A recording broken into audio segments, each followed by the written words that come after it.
Ladies and gentlemen, welcome to Kuyper The Works. Thank you all so much for coming along. It's obviously 11 o'clock on a Sunday morning is early for a lot of people.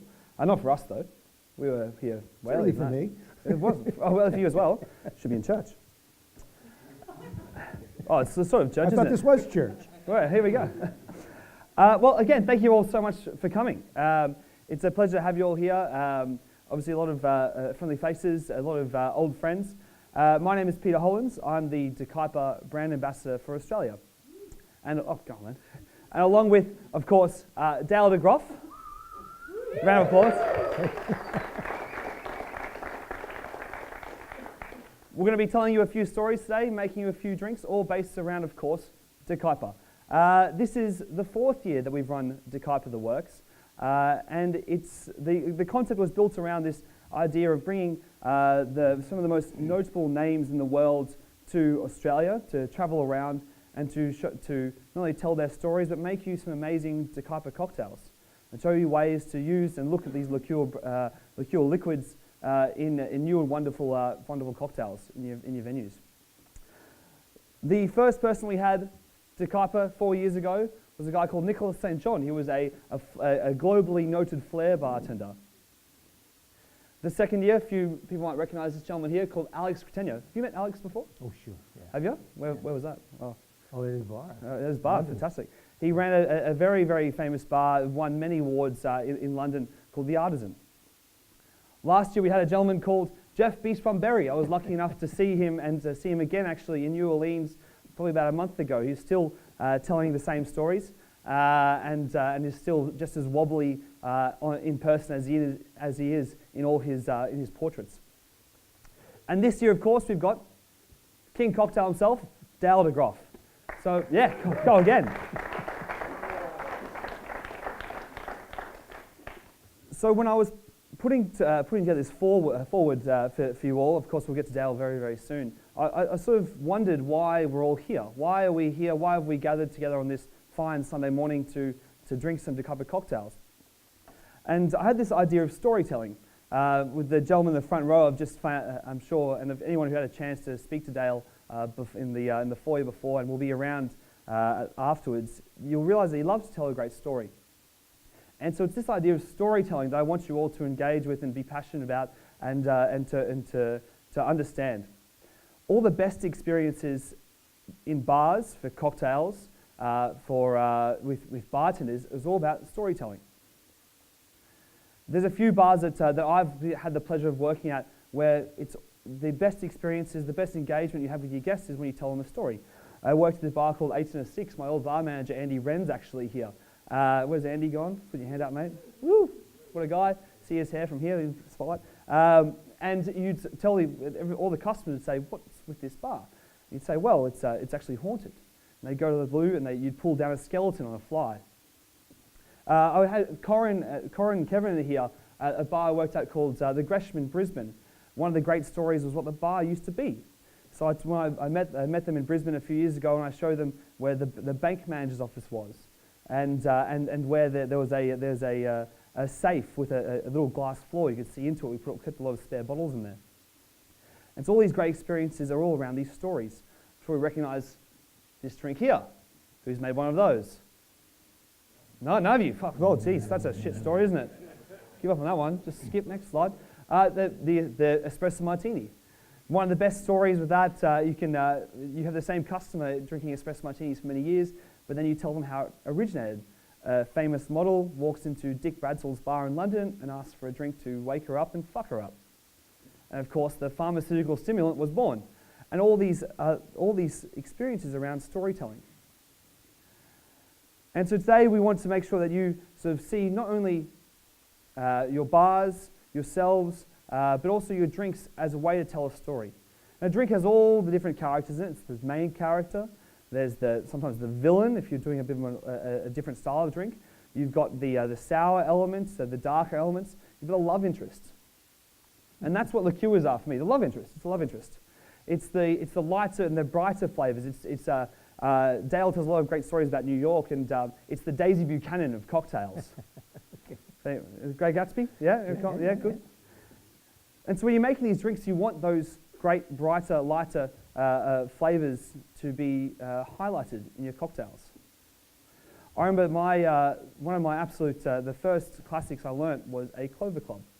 And I still remember, and every time I make the drink, I tell the story of how I learnt it. I was sitting in my first bar, and the first bar I worked at in Brisbane, and my bar manager, who's still a good friend of mine, he talks about the importance of a quality gin, fresh citrus, raspberry liqueur, and of course fresh egg white. And I've never had a Clover Club that tasted that good, ever again. It's the story that makes it great. Kuyper has its own story. We've been around for a long time, 323 years distilling. Kuyper started in a little town outside of Schiedam making barrels as a cooperage. Quickly moved to the Big Smoke. It was the Big Smoke because Schiedam was one of the centres of distillation and spirit production in all of Europe because the boats could get in. We've been making liqueurs the right way, the best way for a very long time. And that's a promise to you guys, of course, that everything you get in the bottles there is made with fresh, genuine ingredients. Dale told this story on Friday, actually. You said, and we went, it's great because it was candid and it was genuine.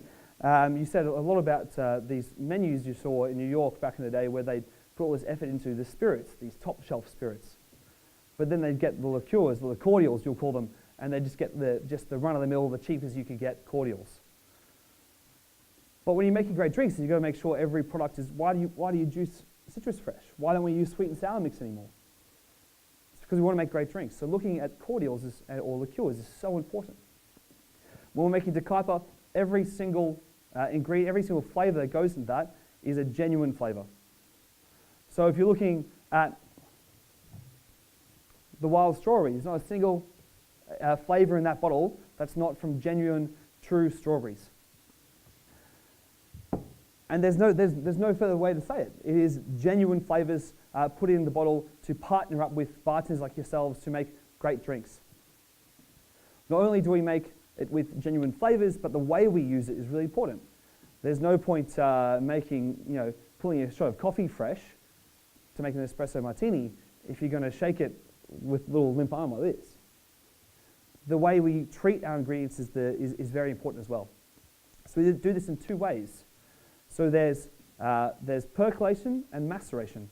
So maceration rather is close to brewing a cup of tea, and this can take anywhere between 10 days to 6 weeks. Maceration, percolation rather, is similar to pulling a shot of coffee. Why do we have these two ways? Is to make sure that we get the best quality flavors out of our quality ingredients. Of course, a lot of people sort of assume that every place does this. It's definitely not the case. We put the effort into making quality liqueurs. Not only that, but the spirit we use, we don't just use across-the-board neutral grain spirit. We use a range of different spirits, malt, molasses, neutral grain, because sometimes that makes the best flavour. And we're constantly tinkering and testing to bring you the best quality liqueurs. We're also releasing a bunch of different flavours you'll see in the market across the board to make sure that we're always bringing to you guys quality ingredients to make new cocktails and to twist some amazing classics. So there's our range up there. I'm sure you've seen it. We won't linger too long on the beautiful range, and this is always changing and updating to make sure we bring to you, the bartenders, all the opportunities you can have.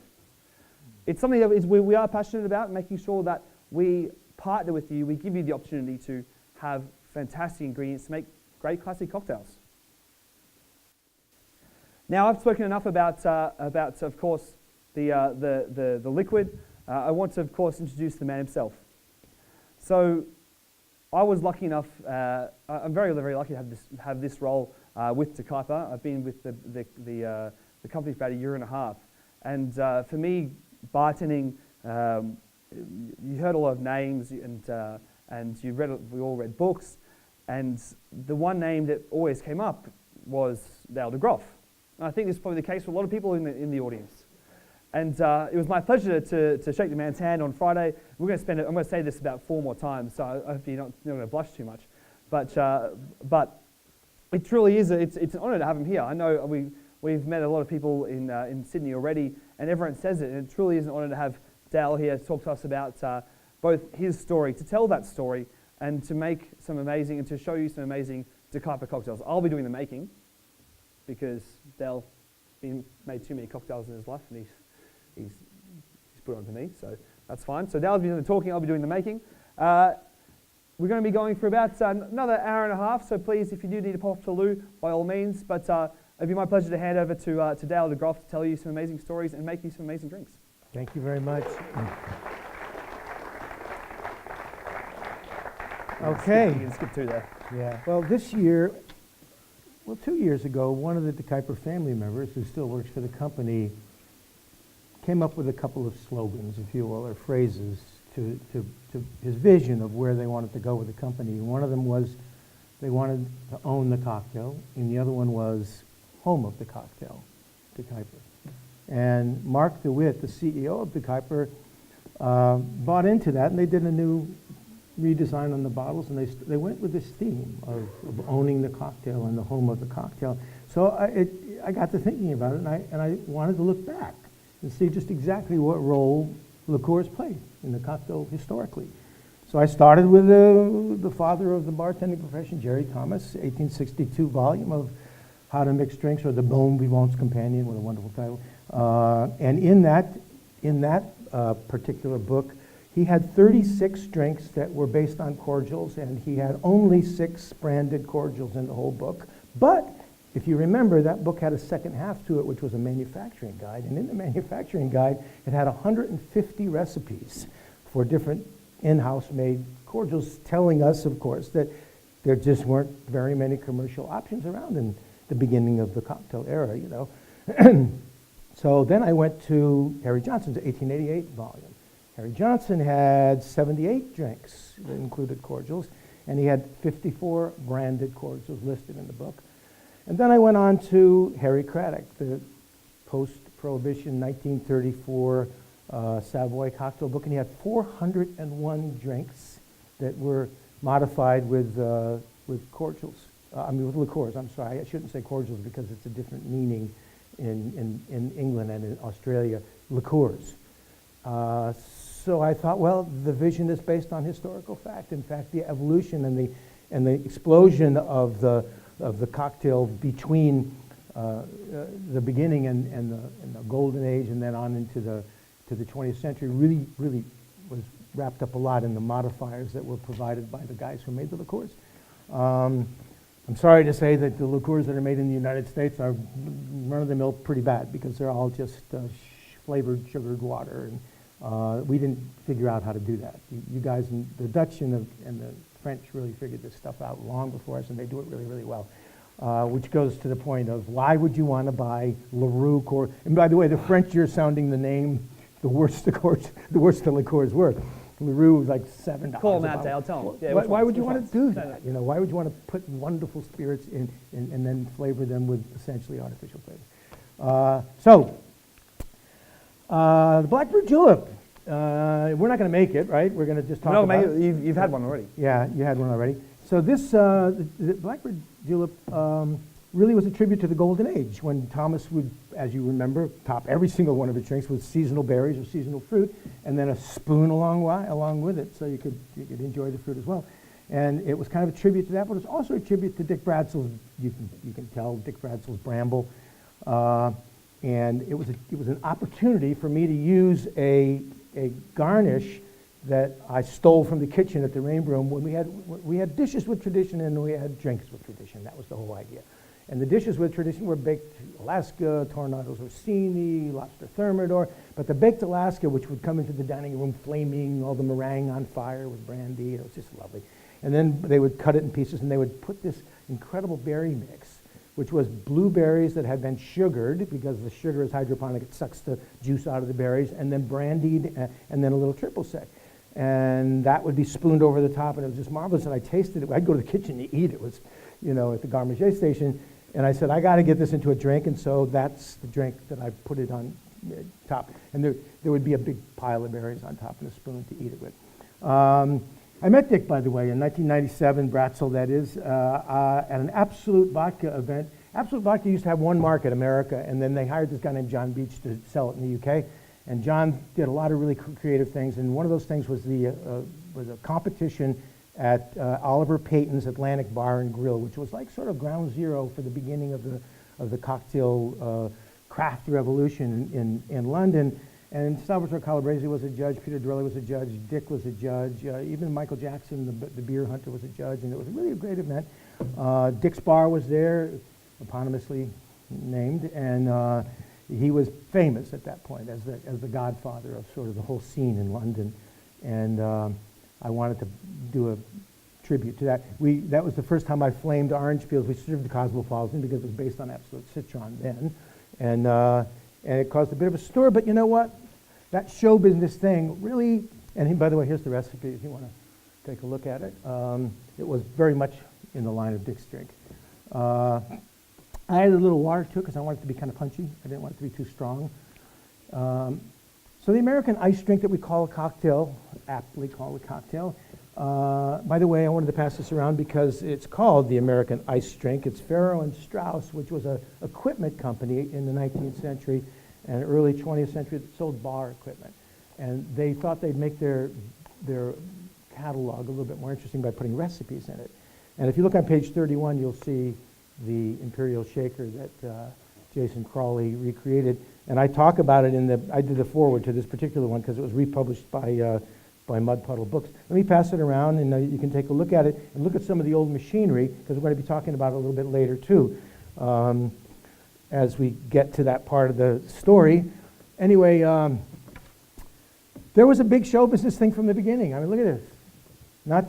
Not just Thomas, but I was in Boadas in Barcelona with my mother, who was in her 70s, and my sister, and one of my friends had called up Dolores to say, you know, Dale, this bartender from New York, can I be there? So she made sure she was there. We got there at noon. The bar was already full. Everybody drinking Manhattans and martinis at noon. I love this town.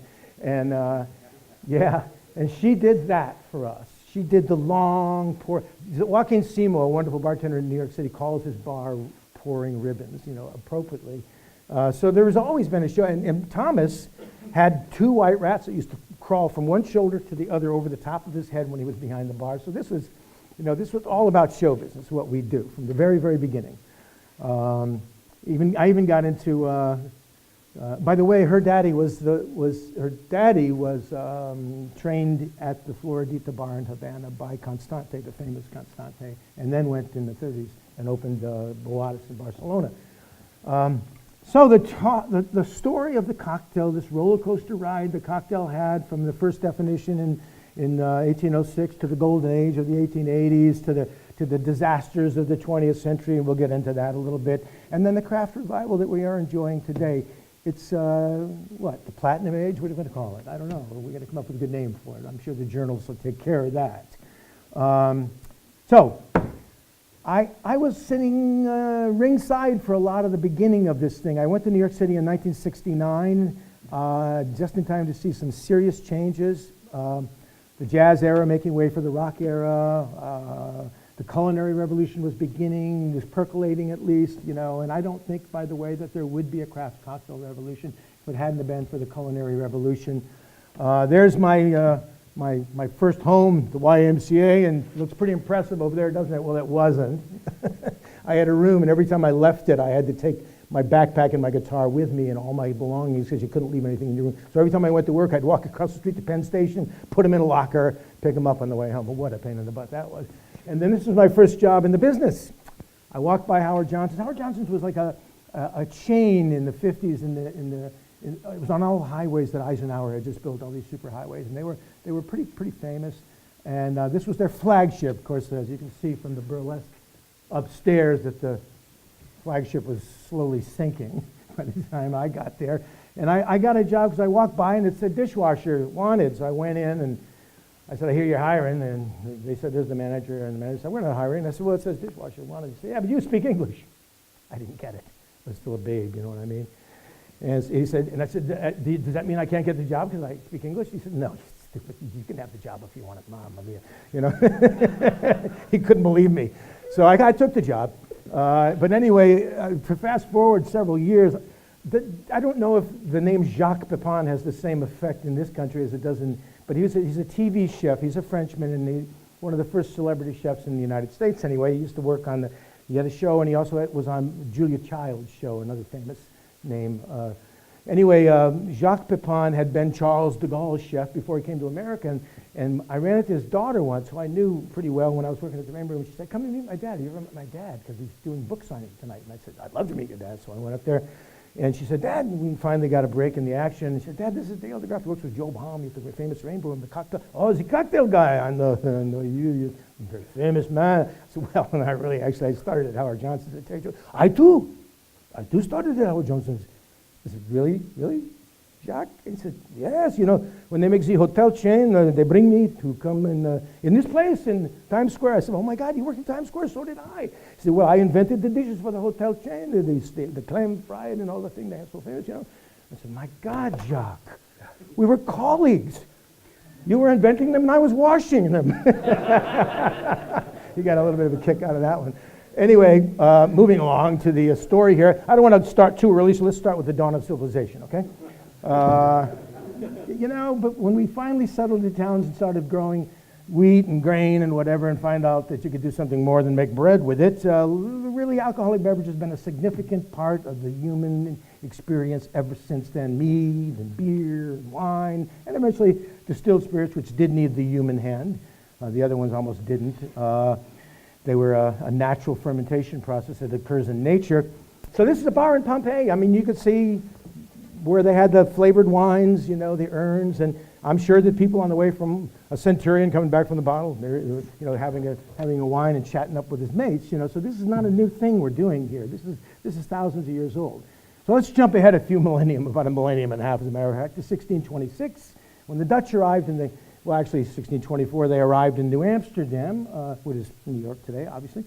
Brought the old world grains with them. Rye and barley were not grains that were already growing in the New World. Corn was the only grain we had over there. So they were very successfully distilling immediately in New Amsterdam, obviously Geneva. And by the way, this was 70 years before Peter de Kuyper even started manufacturing his casks and barrels in 1695. But there were big battles back and forth between the Dutch and the English over the Banda Islands. Well, why the Banda Islands? Because the Banda Islands were the only place on earth at that time where you could get nutmeg, and nutmeg was the topping for punch recipes that fueled a 250-year cocktail party. And the Banda Islands was significant. And they finally had a meeting of the minds, actually a treaty. And the English got New Amsterdam, and the Dutch got Ran Island, one of the big Banda Islands that they wanted back. And everybody was happy. So Punch, David Wondrich, one of my business partners, and a significant, and by the way, he is a doctor. He's a doctorate of English. And we had a company that was certifying and teaching, and in order to do that in certain states, you can't certify any kind of educational, whatever category you're in, unless someone on your ownership is a doctorate, has a doctorate. And so he was our guy. But he is the oral, I guess, the historical oracle, if you will, of the cocktail. And we all look to him, and he did teach us about punch. And we make real punch now because of David Wondrich. And by the way, he taught us about the shrub, which is the basis of real punch. And I don't know how it got abroad in the land. A lot of bartenders think that the shrub is best when it's based on vinegar. Absolutely wrong. It was a lemon thing, and the only reason the vinegar shrub emerged was because you lived a little too bit far away from the coast to get fresh lemons, or because they didn't grow in your area, or because they were too damn expensive, which they were. Forget nutmeg. If you were a British sailor and you could get a bag of nutmeg, they strip-searched British sailors when they got back from the Banda Islands before they got off that ship. If you could get a bag of nutmeg off that ship, a small bag of nutmeg, you wouldn't have to work for 10 years. That's how dear this stuff was. So really, punch was a rich man's beverage, and they had accoutrements that were very expensive, the silver bowls and the whole deal. But punch in the New World, in the taverns of America, was a little bit less impressive. We had something called the sling, which was our version of the punch, and we served it in single servings in many cases. It was just sugar, water, and strong spirits. And then somebody came up with an Englishman came up with a bright idea of getting the spice into strong alcohol so you didn't have to buy the actual spice. And the bittered sling was born, which of course is the definition of the cocktail. It said strong spirits of any kind, sugar, water, and bitters, also known as the bittered sling, the cocktail, 1806. But it was still just a kind of a novelty drink because you needed other stuff. You needed, and by the way, that was 1806. Australia was not even a colony yet. It was still 30 years away from that. We're getting there. Okay. Yeah. The Kuyper, by the way, built 4 stills between 1804 and 1813 and started getting serious into the Geneva business. But anyway, they needed technology, the cocktail. What technology did they? They needed the technology of artificial ice, the technology of saturating water with gas and flavoring it, the technology of pushing beer through lines. And by the middle of the 19th century, a lot of that technology was in place. And so this is a post-industrial revolution phenomenon, this cocktail thing. And there's the beautiful imperial shaker right up there. And it also, by the way, another big influence on the cocktail in America was immigration. The Irish potato famine happened in the UK, and it killed 1/3 of the Irish population. It's an astounding figure. And a lot of folks jumped on ships to get the hell out. And a lot of people were jumping on ships in the continental Europe as well, because the Napoleonic Wars had pretty much trashed the economy of a lot of those countries. So you had Germans and Poles and all these Irish and English coming over, all in around the same period. Your immigration in the United States from 1840, around 200,000, to 1845 to around 2 million. And they settled in the big cities, New York, Boston, Philadelphia, in their ghettos. And they continued one single tradition that they all had in common, and that was communal drinking. The pubs of Scotland, Ireland, and England, and the taverns, and of course the beer halls of Eastern Europe and Germany. And so this immigration thing did not go unnoticed by the big political machine of the day, which was called Tammany Hall. And these guys went into these ghetto neighborhoods not thinking of them as the great unwashed, like the newspapers used to call them, but thinking them as a voting bloc. So they went in and they said, let's get this illegal social club, let's get it fixed up. We know people in the fixtures business, and we got people in the big beer business. You know, let's get you guys set up. And so they would set these guys up. And so in that period of time, hundreds of bars opened in Boston and in New York and in Philadelphia. When I got to New York in the late 60s, there were still a lot of these bars that were there because the real estate boom hadn't really happened in a big way yet. And so why would they do that? Because in those days, men drank in bars. Women, well, at least not the kind you want to marry. You didn't hang around in bars, you know. And so the men could vote in that era. Women couldn't anyway. So these were just political action centers in the senates.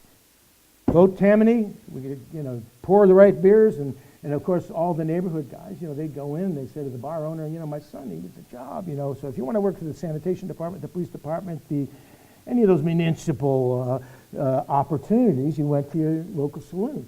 And that's how it operated in the beginning, this whole thing. But of course, as bars multiplied, competition became important, and so we needed the software. And these are the guys that provided it: Jerry Thomas, Harry Johnson. They educated 2 generations of bartenders between the 1860s and the 1880s, which led us to the golden age of the cocktail, when the julep and the fizz and the sour and the martini and the Manhattan were either invented or perfected in that period of time. David Wonders went through some old bills of lading and came up with an astonishing fact. Pretty much all the gin that came into the United States in that period of time, mid-night to end of the 19th century, to the 1890s anyway, was Geneva. And a lot of it came through Canada, and some of it was Kuyper. We were drinking Geneva then, just judging, and David's the only one I know who would look up bills of lading to find this kind of a fact out. Where to even find that stuff. That's why he's a genius. And it was only, the London Dry thing didn't happen till, it was Plymouth first in the 1890s, If you look at the old Manhattan recipe from the Knickerbocker Hotel, it was one of the first London-style gins to come into the market. So this led to another age It was actually named by Samuel Clemens or Mark Twain as the Gilded Age. It was the age of the robber barons. There was no income tax, and huge fortunes were made in railroad and coal and all this stuff.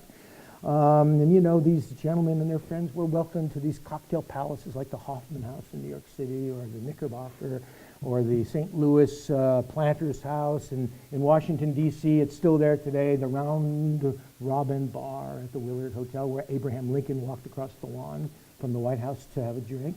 You can still go there and see and get a great, fantastic mint julep. But there were some dark clouds on the horizon in the turn of the 19th to the 20th century. There was this, what did I do? There was this thing called the temperance movement, and it gave birth to the ASL, the Anti-Saloon League. They were all women, Christian women, and they were powerful. They were powerful. They portrayed bars as buckets of blood, places where everything broke down, civilization broke down. And in fact, there was a lot of truth to this. They were serving poison. We didn't have any Food and Drug Association taking care of us in those days, you know, so people were serving some pretty nasty and sometimes poisonous stuff. They were serving underage kids. They weren't paying attention to municipal restrictions, and it was, in fact, there were a lot of problems to be solved. And how did they do this? I mean, things were spiraling down by 1915. Two-thirds of the states had already decided to go dry by then, and by 1919 it was the law of the land. In 1921, enforcement was in place. How could this happen? Well, to change the Constitution of the United States, you needed two-thirds of the state houses, and you needed two-thirds of the Congress. That's significant. And they did it because they went to the Christian heartland of America, and they captured these governors and these state houses. Politicians were scared to death that they weren't going to get reelected unless they voted temperance, you know. And they were powerful lobbyists, these women. They brought these politicians to their knees, or so they thought. Because, oh, by the way, on the drink side, Albert Stevens Crockett, who wrote the great Waldorf Bar book, he yelled, you know, the American School of Drinking is exported, and it was exported, because a lot of the great bartenders, Harry Craddock, Harry Craddock and Harry, what was his name, who opened Harry Macklin. They both worked in New York City. And Craddock obviously opened the Savoy. Macklin went to London for a while, but then he went to work in Paris. A couple of Americans had opened a bar, a jockey and another guy. And he worked as a bartender in Harry's New York bar in Paris, and eventually ended up owning the joint, where you can still go today, by the way, and have a Bloody Mary and a hot dog right in the middle of London. I'm sure some of you have. It's still a great place to go. So Sloppy Joe's from a New Orleans bartender and a Miami bartender went to Cuba, packed up all their bar stuff, and opened a joint called Sloppy Joe's in Havana.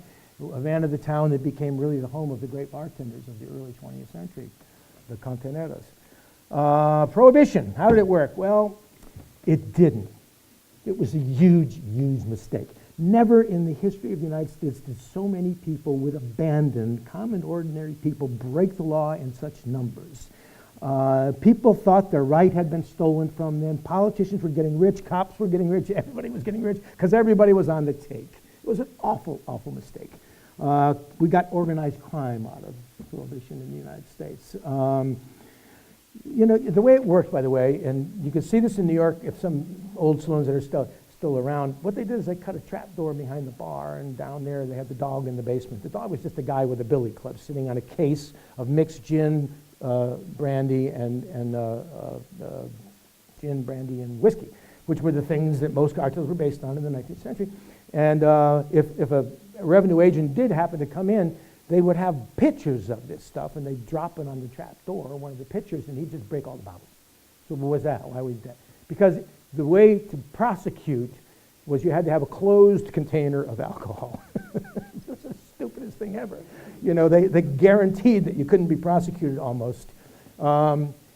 Anyway, there are still some of those saloons around P.J. Clark's, and one of our favorites is McSorley's Old Ale House, where they only served dark and light ale, except during Prohibition, where they served hard stuff. They moved their beer maker from First Avenue to the basement, and by the way, they never got busted because they had a large, you know, municipal group top politicians who came and drank there. And they were never busted. They were supposedly making low-proof beer, which they weren't. Jill and I loved this place, and we used to go there. And I remember being there. That's it there. I remember being there one Sunday afternoon because our kids were only allowed before 3. No kids in that place except for before 3 on a Sunday. We were having hamburgers, and Jill's drawing this guy at the bar. He's got a dog laying at his feet. And so she says, I want to use this. She was working on a book. I want to use this drawing. Would you go ask that guy if I could get his permission? So I walked up to the bar, and I said, excuse me, sir. And I showed her. And he said, do you mind if my wife? I don't care what you do. She said, I own the joint. Well, I should say I babysit the joint. It was this owner who I'd never met, and I was delighted to meet because I had so many questions for him, Matthew Marr. And I said, geez, I have one great question for you. He says, why all the turkey and chicken wishbones with the stalactites of dirt hanging from them? You know, what was that all about? So you don't know. Well, you know, it goes back to, the joint opened in 1854. It goes back maybe to the Civil War, I don't know, but certainly the Spanish-American War and then the First World War. And you know, when fellows from the neighborhood went off to the war, they'd come in and they'd hang it up there for good luck. And then when they come back, of course, they'd snap it for the good luck that brought them back home. And these are the fellas who didn't make it home. I'm like, oh, how do you build that into a bar? You know, that's what I call surroundings of substance, which is what we all wish for when we open a bar. Sometimes it happens the very first day you open the doors. Sometimes it never happens. Sometimes it happens years down the road. And it doesn't really have to do with the build out and how expensive it is or any of that stuff. It has to do with stuff like this that happens. The neighborhood and the way you run your business. It's a surrounding of it takes a lot into account. Anyway, back to reality. Prohibition ended, of course. President Roosevelt rode to the White House on the repeal ticket. And again, to repeal, it had never been done. And since Prohibition, we have never repealed another constitutional amendment. It was the only one. You had to have big numbers to repeal it. And by then, everybody was so fed up with it that they did finally get the thing repealed. But a lot of compromises were made. And you could see that some people were really happy and others, well, not so happy. So Roosevelt, he turned over control of alcoholic beverages to the state. So after Prohibition, some states remain dry, some counties remain dry. To this day, you cannot buy or alcoholic beverages in the county where Jack Daniels is made in Tennessee. To this day, you know. And there were such ridiculous laws. I mean, until 1987, Kansas did not allow public bars, private clubs only, you know, until 1987. So a lot of these laws are still in the books. They called them the blue laws, and they were just ridiculous. Byzantine. And of course, what it did is it killed our profession because everybody perceived the bartending profession as a gangster profession because during Prohibition, gangsters ran all the bars and clubs, and they sold all the alcohol and produced or imported all the alcohol. Do you think they got out of business? Of course not. They just went legit. So people were right. If you got into the booze business right after Prohibition, for 2 generations after Prohibition, you were essentially rubbing shoulders with gangsters. So who the hell wants their daughter or son to be in this environment? So the bartending profession spiraled down seriously. And as far as the products, a lot of the products never made it through Prohibition. A lot of the European folks went out of business. All the Irish distilleries closed. We were big Irish whiskey drinkers. And there was only 3 left after Prohibition. That's all changing now, but there was just so much. You know, there was no way to make fancy cocktails because a lot of the stuff didn't exist anymore. There was no skilled labor, and nobody's rushing to open schools. You know what I mean? So, 1937, something called 7-Eleven mix came out. It was an artificial sour mix, so that at least the bartender didn't have to figure out how to balance the drink. They could just put this stuff in. You know, 2 ounces of this, you shot a booze, done. And by 1960, every bar in America had this crap, and it was either powdered or it was this or that. Eventually, they got it bag in the box, so it was much easier to deliver through the gun, and then they put juices in the gun, and it was just a mess. You know?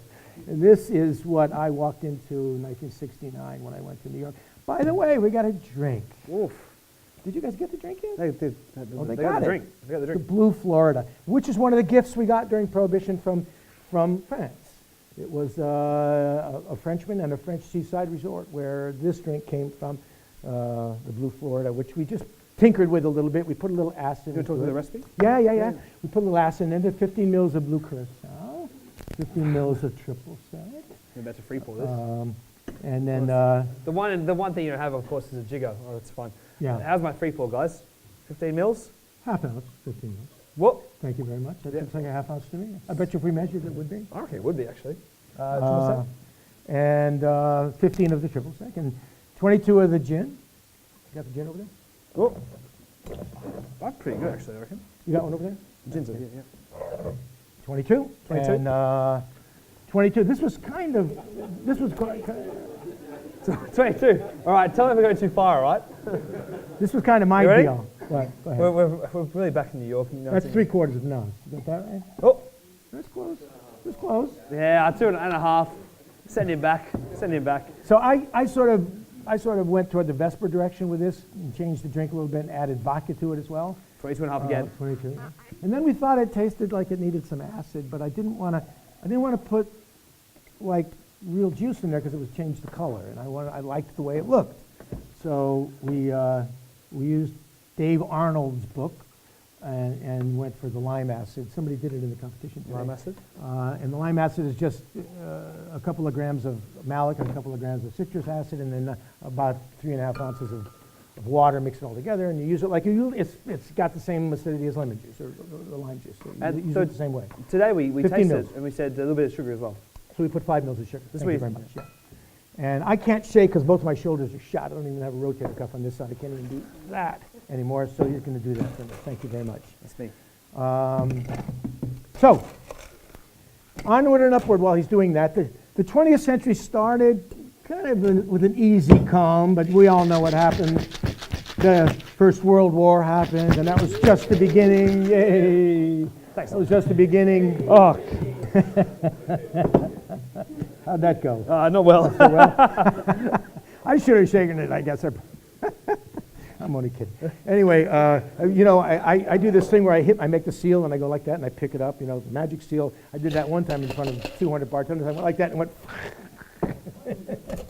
Life happens. We've all made mistakes. Stuff happens. So the 20th century, World War I, followed by Prohibition in our country. And other countries had Prohibition too, I guess you know that.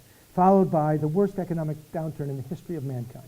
Followed by the Second World War. People weren't thinking a lot about food and beverage. As a matter of fact, the only thing we did with food during these two world wars is figure out how do you powder it, process it, can it to get it overseas for the boys. And of course, when the wars were over, all the commercial food production people were like, oh, this is so convenient, And so they just ran with the ball, And the grocery store was born where you would go up and down the aisles and it's all boxes and cans. And you finally had to get to the produce department to see anything that even looks like food, And so we really lost our way on the food and beverage side by the middle of the 20th century. Even women started giving canned formula to their children until doctors told them it was a very bad idea because they needed what they got from mother's milk, and they finally got rid of that idea. But we had lost our way in a big, and this is where, and by the way, we didn't escape it at the bar. Everything was mixed and pre-mixed, and it was sad to go to New Orleans and the famous Hurricane now is like a mix, and the famous Rainbow's Fizz is sour mix, not lemon juice and lime juice mixed together, and the sour mix was such a bad idea because a daiquiri is not supposed to taste like a whiskey sour, lime juice tastes different than lemon juice, and so these drinks all ended up tasting like the stuff that you mixed them with, rather than sometimes you couldn't even tell what the base spirit was because you were tasting this baggage from this mix. Anyway, so against this backdrop, 1953, my boss, my mentor, Joe Baum, visionary, he set out to change the way we eat and drink in America. First of all, he didn't like the fact that most of the 4-star restaurants were Italian or they were French. What happened to the American cuisine, he asked himself. And there was another man around named James Beard, an American chef, and he also concurred with Joe that we wanted to start to remember how do we get back to how do we find our American vision of food, and into that environment. Remember, I said the craft revolution really depended on the food revolution. I think this was the beginning of that thing, and Joe pioneered this. He opened two restaurants in 1959, the same year. One was called the Four Seasons, and the other was called La Fonda del Sol. The Four Seasons, the name tells the story. La Fonda del Sol was a celebration of the foods of South America, Central America, Mexico, and it was 1959, now remember here. And the La Fonda, oh, there's the beautiful bar of the Four Seasons. Still looks like that today, even though the restaurant has changed hands. It's a protected by the landmark, New York Landmark Association, protected both the dining room and the bar. That's the dining room. That pool, they had to remove a column, an actual support column, to put that pool in there. The architect was Ludwig Mies van der Rohe, one of the great architects of the 20th century for this building, and the supervisor of production of construction was another one, Johnson, another famous architect, and Le Corbusier, who invented the skyscraper, was a consultant to this building. The Seagrams people built this building. It's still there. It was a beautiful black tower. As a matter of fact, when Edgar Bronfman Sr., the owner of Seagrams, he couldn't wait to get that Cadillac dealership on that floor, on that ground floor. And all the Park Avenue matrons were up in arms. You did not put car dealerships on Park Avenue. Finally, his daughter and Joe Baum said, we really need like something extraordinary, like a world-class restaurant. And that's where the idea for the Four Seasons came from. But across town in an ugly building that was brand new also, the Time Life building, built by a publishing fortune, was La Fonda. This was some of their artwork. This was their menu. Now remember, we're in 1959 here. If you can make out some of those drinks, you're going to see mezcal, you're going to see pisco sour, you're going to see the margarita. Mezcal, pisco, and tequila were imported for this restaurant. Joe was way, way out front. We weren't drinking those spirits in America in the middle of the 1950s. This just blew my mind. So, in Europe, 1973, a couple of guys named Galt and Milot they created a name for a movement that was happening in France, a movement back to simplicity in the food. And they called it Nouvelle Cuisine. And in the French world, as you can see, it was quite extraordinary. There were beautiful plates. They let the food speak. Instead of heavy sauces, instead of lots of marinades, they let the food speak. When the Nouvelle came over to the United States, it got a little silly. This is an entree up in the corner over here, and it had all this list of ingredients. And you'd say to the waiter, well, where's those vegetables? Well, that yellow dot, that's the squash, and the red one up there, that, really. But there were a couple of folks who did get it right. Alice Waters opened this place called Chez Panisse in 1971, and she quickly hired, because she was kind of inexperienced, she quickly hired a pretty innovative chef, who became sort of like the first celebrity chef in that era. This guy here, Jeremiah Towers, Anthony Bourdain, who we just lost very sadly, did a documentary about Jeremiah Towers because he believed that Jeremiah was the guy in America who really created the California cuisine, and they had given a lot of credit to Alice and not enough credit, he thought. He looks like him as well, a little bit. Anyway, this was a groundbreaking menu for the time, for 1976. It was locavore. The word wasn't even invented yet, farm to table. And James Beard and Joe Baum were opening Windows on the World at the same time in 1976 on top of the newly built trade towers, and they wanted this chef, but he had opened his own restaurant in San Francisco called Stars by then, and so they didn't get him. But this is what they were making. This is the California cuisine, real food, that you could eat, stuff to eat, not just dots on a plate. And that was Alice much later when she had her own farms, all organic, and her own herds to this day. She's still at it. This is Audrey, who is now working very hard in Seattle on a facility on top of a mountain. It's a castle, I swear to God. She married a guy from Microsoft, He's the guy who did drinkboy.com. Maybe some of you know or remember that website, which was significant in the beginning of the craft movement at the late 90s, early turn of the century. She wants to do that. Everything on the property will be useful in food or drink. She's going to bring chefs and bartenders together and do that kind of thing that Alice did for the beverage side. This is the opening in 1976 of Windows on the World, the first version of Windows on the World. And this is another incredible thing that Joe did. He wanted to sell wine in America because we were a highball and beer country in the middle of the 20th century. We weren't drinking wine, you know. The whole California thing hadn't happened yet. And so he hired this guy, this kid that someone recommended from New Paltz, New York, in a little restaurant up there, a university town. And he said, you ought to get this guy in, Joe. He's really personable. And Kevin Zraeli. He wrote The Windows of the World wine book, the largest selling wine book in the history of wine books. Kevin would walk up to a table and say, let's have some wine. What do you like? I like White Zinfandel. White Zinfandel. You know what? I have a rosé wine from France I want you to taste. It's not far from that price point. And he would sell them a bottle of wine. Because in New York in that era, you had the epaulettes and the test of vin and the guy looking down if you couldn't pronounce the wine and you ordered the wrong wine for that dish. And, you know, so I'll have a beer, thank you, let's have highballs. Really, they didn't want to sell wine. They were a bunch of snobs, and Kevin sold wine, and that's what Joe wanted. So he put him in charge of a $3 million wine inventory, and they sold wine. And it really did move America back, because then they got a lot of publicity. And then, of course, Joe made deals with California winemakers. He made deals with importers so that he could get decent prices, so they could have multi-priced menu, wine for everybody, you know, at their price range. And that was significant. And it really, really moved us forward in that way. This is Joe reopening the Windows of the World after the first bombing. This is when I was working at the Rainbow Room. That was the orchestra pit right there, and up above was beautiful.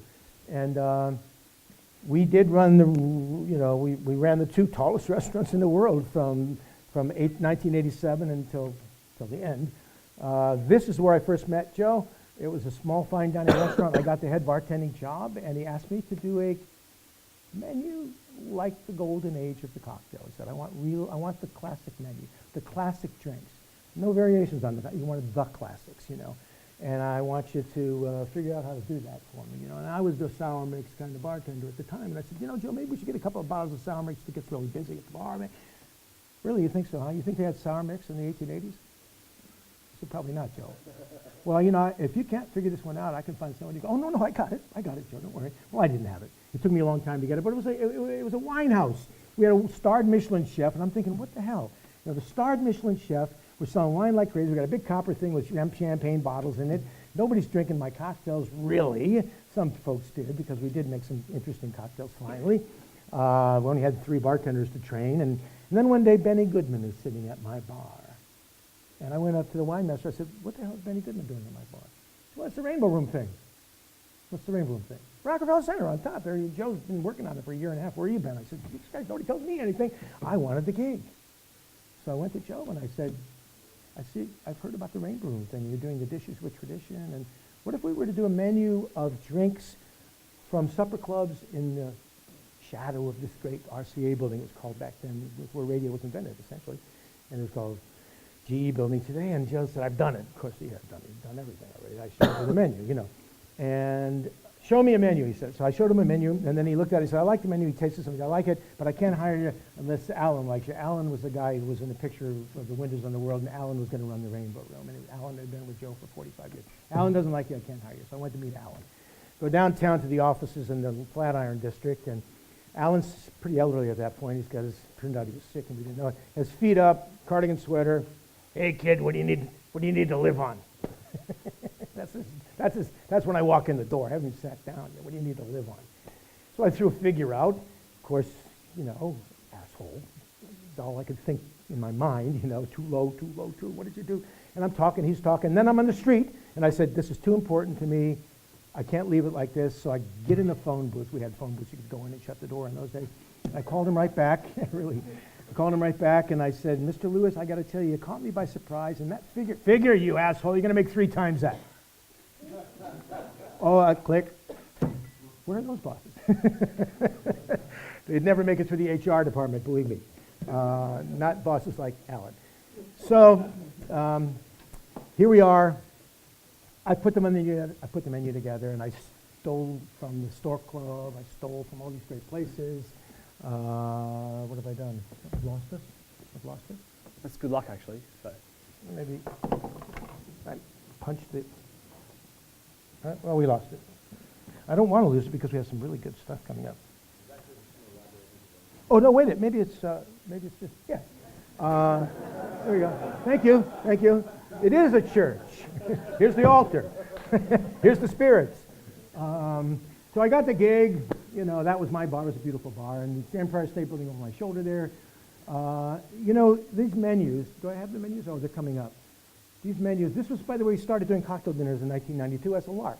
You know, I had gone to this place called Blue Ribbon where they had oysters and they had this really spicy Thai soup, you know, with smoked fish in it. And I would usually have a Lagavulin and then I have some Gewürztraminer with the soup because it went well with the soup, but the soup came early and I'm drinking my Lagavulin, you know, and Lagavulin's very smoky and I'm thinking the smoked fish and the smoked, this really works.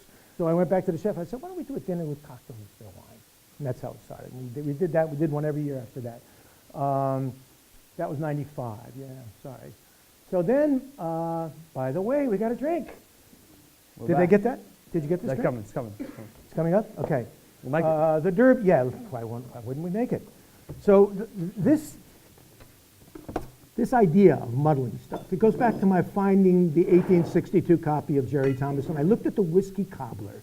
And in the Whiskey Cobbler, if you guys remember the section, was the only one of the cobblers where it said, put the orange section in the shaker, and that rocked my world. He put the orange section in the shaker? The shaker? In the shaker. No shit. No. So I said, I'm going to do a series of cobblers, and I did them for that Blackbird menu that I had up there, and I put all the fruit in the shaker, and I muddled the hell out of it, you know, in my cobblers. And it was based on that one single line in the Whiskey Cobbler in Jerry's book. And that's where this whole idea came from. And I didn't like mint juleps because I thought it was boring. So I put lemon wedges in and I muddled them and I made something different called the Whiskey Smash, I called it, which was another Jerry Thomas drink, but it wasn't made that way. It was just sugar and mint. It didn't have any citrus in it. So I thought if I would make a mint julep style drink that had a little bit more balance, muddle some lemons, and I would muddle peaches in the summertime as well as the lemons, because then I would call it a whiskey peach smash. And it was good, and even people who didn't like whiskey liked it. Well, we decided to do a derby version of it with gin. So we've got, we're getting apricot, and it says apricot brandy, but of course we know it's not brandy. That's just kind of a misnomer that we look the other way, you know. It's apricot liqueur. You know, apricot brandy would be if you took apricots and you made a mash of apricots and you made an eau de vie of apricot, like the eau de vie pois or any of the Kirsch or any of those that are made from the fruit. But that's okay. We look the other way when all of the liqueur companies seem to do that because it has become part of the whatever. So we're getting our acid from the muddled fruit, but we're not just getting the acid, we're getting that oil in the skin. And that was the thing I wanted in my cobblers. I wanted the oil in the skin to give it that little extra bit of flavor. One of the competitors today did a similar lime acid kind of thing, and he was trying to be sustainable, so they boil their lemon peels to get, well, you guys, a lot of you do that, right? It's a great idea. It's a thing here in Australia. It's a great idea. Fruit, by the way, I got to show you something. Where's my? You're not? I got to show you. It drives me crazy when I'll use it. I put my peeler out just for this demo. Oh, there it is. Every time I get there you go, this one right there. All right, so you do that. You do this. Same one was too big. You do this long. You got an orange. You're going to get 5 of these off an orange. What? 5? And by the way, the oil is bitter. It's acid. Here, it's bitter. So if you use all the oil in this big thing, and to me it's way too much. Way too much bitterness. What about the fruit? This is expensive. So I do coins. You've seen them in my book, maybe. And in those coins are all the oil you need, those little coins. Does anybody got a match? We forgot to do matches. No lies, no go. That's bad. So I'm going to throw together a couple of coins here and just show you in the light that we have, the existing light here on the stage. Let me do it, because this looks fresher, I'll do a coin of lemon, because we did lemon coins as well. First of all, the coin is yellow all the way around, or orange all the way around, because you don't want much pit, right? And there's a lot of oil cells there if the fruit's fresh. I mean, you'll see. That's a lot of oil. Did you see that? Yeah. You don't need those big, long things. You're throwing money down the drain, you know. If you, and this way, and if you do the flaming thing, oh, there's still some left in there. If you do the flaming thing and you do it properly, and I was going to demo it, but I forgot to bring the matches, somehow, you know, it became the franchise at the Rainbow, and it was a big deal. But anyway, let's move on. So I think, you know, thinking about like the sustainable idea of doing the stock, the lemon stock, as you guys call it. Why not be sustainable about how you're using your peels? And you know, I know this looks nice, the big long piece of it, but it's wasteful and it doesn't make sense. You get all the flavor you want from a coin. Figure out another pretty garnish to use that's not so expensive. All right, there's my menu. I screwed up on my first one on the right there. Look, I had way too many drinks, and they were all complicated. Ramos Fizzes, Stork Clubs, Sazeracs, and these guys hadn't made these drinks. And so we got killed. We didn't have any you know, friends and family. We opened the doors, and we were packed. I mean, you know, this supper club had been on everybody's mind. It opened in the 30s, and it's reopening, you know, and they're writing about it. So we didn't have any chance to warm up. And these were very hard drinks that these guys had never made before, you know. So I went to Joe, this expensive Milton Glaser graphics menu. I said, Joe, we got to take the menu out of service and reprint it. I thought that was the end of my big job. You got to see it. It's the thing, isn't it? So we did take it out of service, and we went and we did a more logical and then that's when I started batching. You know, you think batching. Batching is how we got over it. My Cosmo, my Singapore Sling. You know, you got Quattro, you got Benedictine, you got gin, you got all this stuff that's not going to spoil. So we do gallons of all that stuff, and then we put the spoilable stuff at the moment of service. I didn't do it at the front bar. I had 125 seats in the lounge, so I did it at the service bars and the service bar in the Rainbow Room, so these guys could crank these drinks out. Anyway, back to this idea of the peel. Don't make a science project out of it. I've seen people do this. They go like this. They take the peel and they start toasting it and doing this and doing that. Like, why are you toasting it? Yeah, I'm warming you up. No. First of all, just sort of be very nonchalant about it. Boom, and then drop it. And somebody will go, "It's a dark bar, right? What was that? What did you order?" I ordered the college bar. What did the bartender do? I don't know. He did something with the orange. So, "Oh, excuse me, bartender. I'd like one of those. And can you show me what you did?" You know, so sure, yeah. Put your hands out. So you know, I go boom. And I said, "I'm gonna go like that and smell." Wow, you're right. And then by now the whole room smells like orange. You know. And then I'd say, "Rub your hands," and then I'll do this, and they'd actually do it, right? No, you don't have to do that part. But you know, you sold a drink over here, you sold a drink over there. You got this guy talking to the lady next to him. As a bartender, what else can you do? That's what you do, you know. So to me, that thing, and keep it quick and easy, so it's a surprise. Don't toast it, because then people go, "What are you doing? Don't put that in my drink. I don't want that in my drink," you know. Hey Dale, just to clarify, because I know it's a point of contention with many bartenders, matches or a lighter? Matches, of course, wooden matches. Wooden matches. And burn off the sulfur. So you let it burn for a bit. We had really beautiful rainbow room matches, you know. So we'd go like that, you know. Oh, let it burn off the sulfur, and then boom, you know, it'll be done. It'll be done. With one match, I can do 10 drinks. Really, I'm serious, because we had those peels ready to go. Boom, boom, boom. When we did that 165 drinks at the club in London, we did 10 at a time with one match. I mean, we were cranking, you know. So, this Ted Saucier book, if you can get your hands on it, it's a snapshot of the mid-20th century clubs around the world. Fantastic book. I want to, why are we making 21st century drinks on 19th century bars? You know, I mean, I'm not talking about that part of the bar. I'm talking about the workbench back there. This I don't want to change, because we got the creature comforts right. We got the bar rail, you need that. You're lost without it. You need the rails on the chairs too, you need those. You need the right width of the bar. Too wide is no good, because you lose communication with the bartender. You know, too narrow is not good. So we got all that shit figured out. It's right here. These are the measurements of a great bar. You know, and they work. They actually work. But this walls in our craft bars that we're building between us and the guests. All on the inside, there's this wall of tinctures and bitters and ding and a ding and a ding. This is customer property right here. Clean it off. So where are you going to put all this stuff? That's what I want to get at.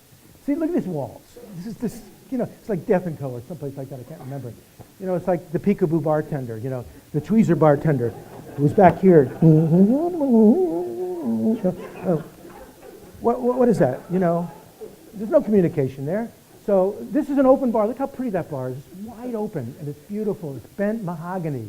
That was the rainbow room. Look, it's exactly the right width, nothing on top of it. Of course, we had 5 shakers at each station right in front of the bartender in an era when no one even had one shaker in their bar, because they weren't making those drinks. There's the 4 seaters, a nice clean bar surface. And then you get this stuff, So what are we going to do about that? We're going to figure out a way so that we can put those tinctures, all that stuff. How about set into the bar, down into the bar? And you're only seeing the tops, you know what I'm saying? And then the wood starts there. What about the idea of, this is Toby Ellis. This is, there's plenty of space. Plenty of space for all the stuff you need, all your bitters and all that, but not on top of the bar, refrigerated drawers, that's important. The yuzu margarita. Why did that pop up so quickly? I guess we're going to make that now? No, they've had them out using margarita at the start. Yeah. The yuzu margarita, we couldn't find the shiso leaves, by the way. It's really an interesting flavor for the drink, but we couldn't find them. Now this is Salvatore. Salvatore came up with a lot of innovations in London. Among them, a garde-manger station. Bars today need to be garde-manger stations. They need to have refrigerated drawers for all the stuff that we need to refrigerate. Though, look at the splits down below. You say, I got to have a gun because I got no room to put all the splits. You do have room. Figure it out. You don't want to use gun stuff. Ginger ale and tonic out of the gun are horrible. You guys don't have to worry about it because you got your shit together. But in America, it's horrible. I would never order a gin and tonic. I would never order a whiskey and ginger ever if it came out of a gun because it doesn't taste like anything. This is his wonderful sink. It's got a sliding cutting board. Everything goes right down the hole, even bottles, by the way, they fit. Some of them, not all of them. And down there is this bin, which is all the liquid goes through to the floor drain. You pull those bins out, put a new one in. Brilliant, easy peasy. Not worried about whether you're going to clog the drain. Sustainable. A bar just opened, Dave Arnold and Don Lee. They opened a scientific bar. It's really great. I love this place.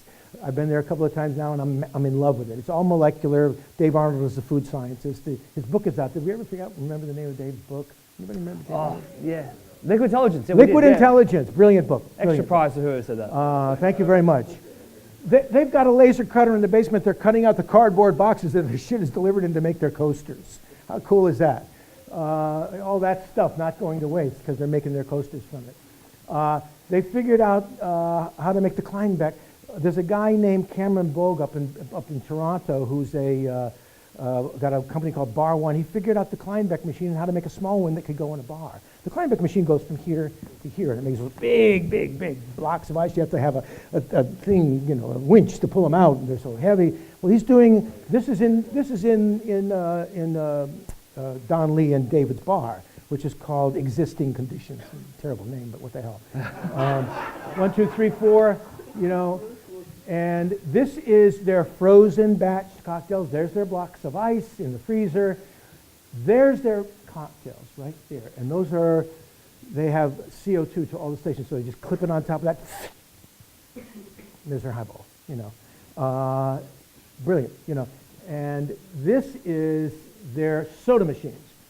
And they stuck the big, tall liquid nitrogen. All their glasses are chilled with liquid. No liquid nitrogen comes near the guest. It's all in the back bar. They got the proper containers, as you can see, the small one and the large one, so that you can pour from them. But they're never near the customer. They chill their glassware for their cold drinks with liquid nitrogen, so they don't have to have freeze chillers. They don't have room for them. If you got a really busy bar, you can just say to your waiter, give us 4 tokens, and the waiter pulls 4 tokens out of his pocket, and it goes right on your check. You walk up to the soda machine, you pop it in, pull out one of the ones that you want, and they're bottled cocktails, and they're awesome. Really, really good. So until you can get something handmade for you, or you can just drink those damn things all night long, whatever you want. But it's a really great way in a busy bar to take care of some people quickly. They're old soda machines from like the 60s,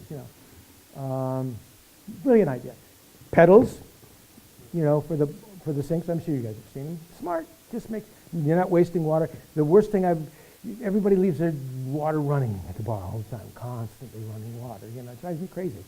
So it's not a big thing in Australia. No one does that. In New York bars, they keep water running all the time. I don't even hear it. It's like, what a waste, we do have one more drink, don't we?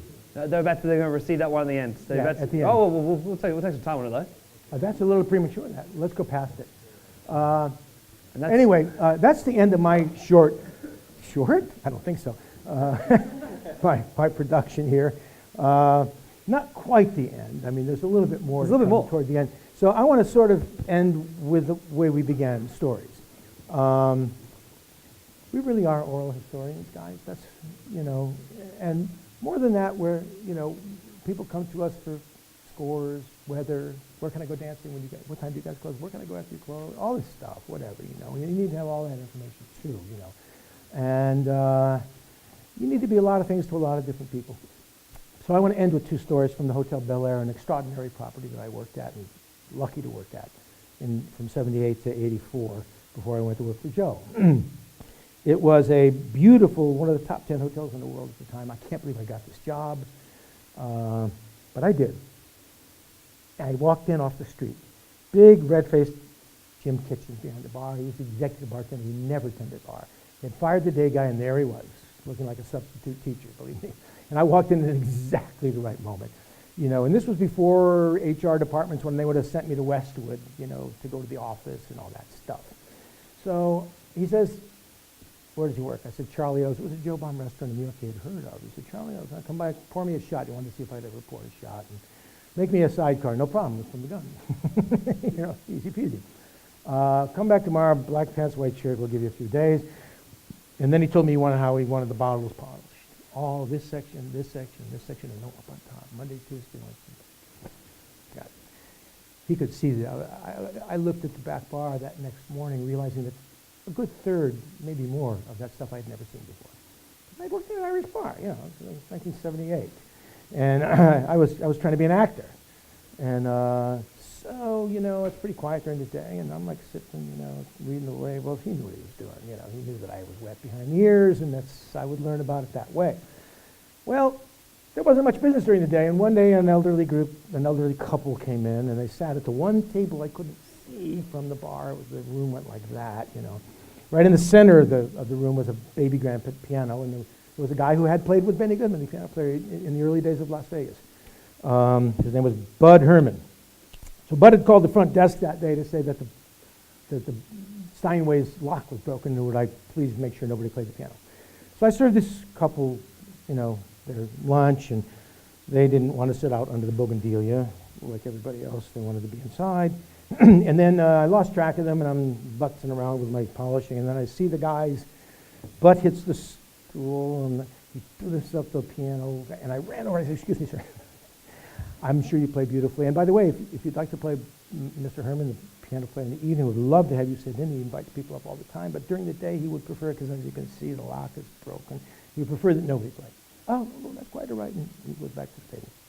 So I get his credit card, I go up to the bar, processing, and I call the front desk.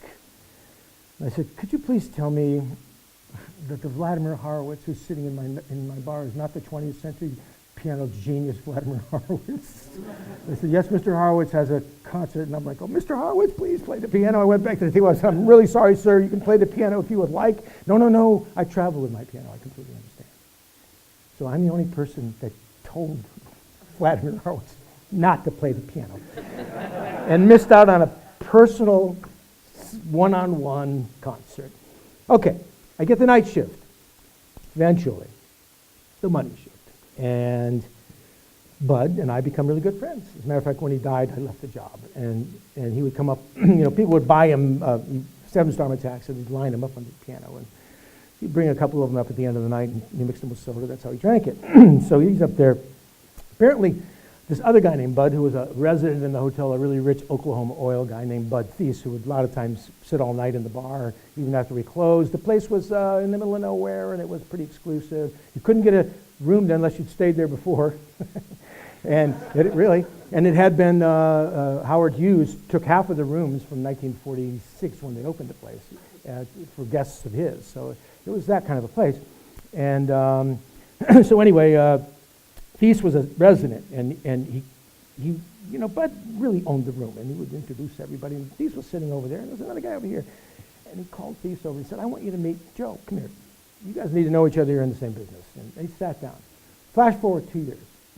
Bud comes up to the bar. Apparently, Thies had come in earlier in the evening and said, Bud, the guy Joe?